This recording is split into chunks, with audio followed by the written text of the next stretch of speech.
Good afternoon, Cigar Review 76, Alec Bradley Magic Toast. This is a really good one. I've liked Alec Bradley for a long time. I think they make great cigars, and this one's no exception.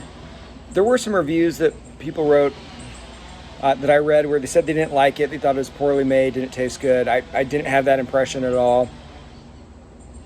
It is Honduran made, 6-inch 52 ring gauge, and the way that they got the name was apparently Alan Rubin, who owns the company, was out in the tobacco field at night, wandering around with a flashlight, I guess looking at the crops, and decided that they looked amazing, they looked magical.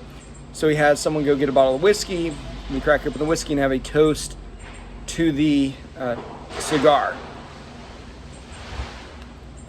Which sounds really romantic until you think, really, it was just some guy in a field getting drunk naming the cigar. But still, I like the story. And I do think it ended up being pretty good. The notes are primarily chocolate, spice, leather, maybe a little bit of cedar, but really chocolate dominates it. And it is such a beautiful cigar. It really looks like a stick of chocolate, so it's not surprising that that would be the primary tasting note.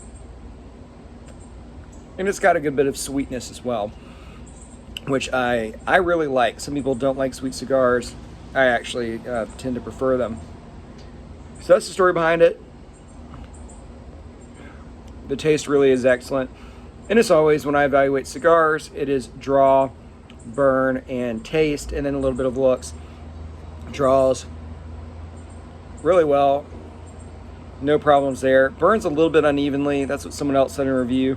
So maybe that is a slight problem with the cigar. But it's not burning unevenly to the point where I even feel the need to correct it. I do think this will probably self-correct in a minute, so it's not a big deal.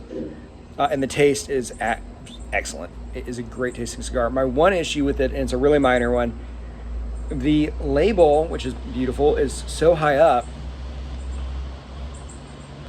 that if I get a good bit of it in my mouth, or if I was trying to hold it in my mouth and not use my hands, it actually goes in my mouth, which I don't like.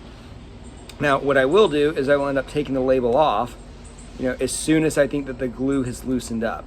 And when you're smoking, you don't want to take a label off at the very beginning because the glue hasn't warmed up and you're much more likely to tear the cigar. But because it's warmed up, that was pretty easy. So I would go ahead and take the nice label off. And that's my only gripe. Solved. Yeah, overall impressions, great cigar. I would certainly recommend it. And they were cheap. I actually got the Alec Bradley something pack from Cigars International. I forget the name of it. And had 5 cigars. They were all in this kind of 6-inch range. That all look like they're going to be awesome. So I'll be reviewing this pretty shortly.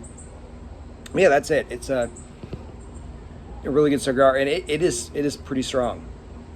You definitely know you're smoking a cigar. It's very full-bodied. And it does pack a nicotine wop as well. This is not one that I would recommend smoking if you're not a frequent smoker. Someone actually commented that they smoked this in a cigar smoking lounge, got sick and vomited. The more likely reason that they got sick and vomited is when you're smoking in a cigar lounge, you're not only smoking your cigar, but you're effectively probably smoking 10% of everyone else's cigar in there because the smoke is never really properly ventilated. So you end up just getting walloped. But yeah, guys, that's it. Cigar Review 76, the Magic Toast, which I first thought was talking about the bread type of toast, but it's not. Strong recommend.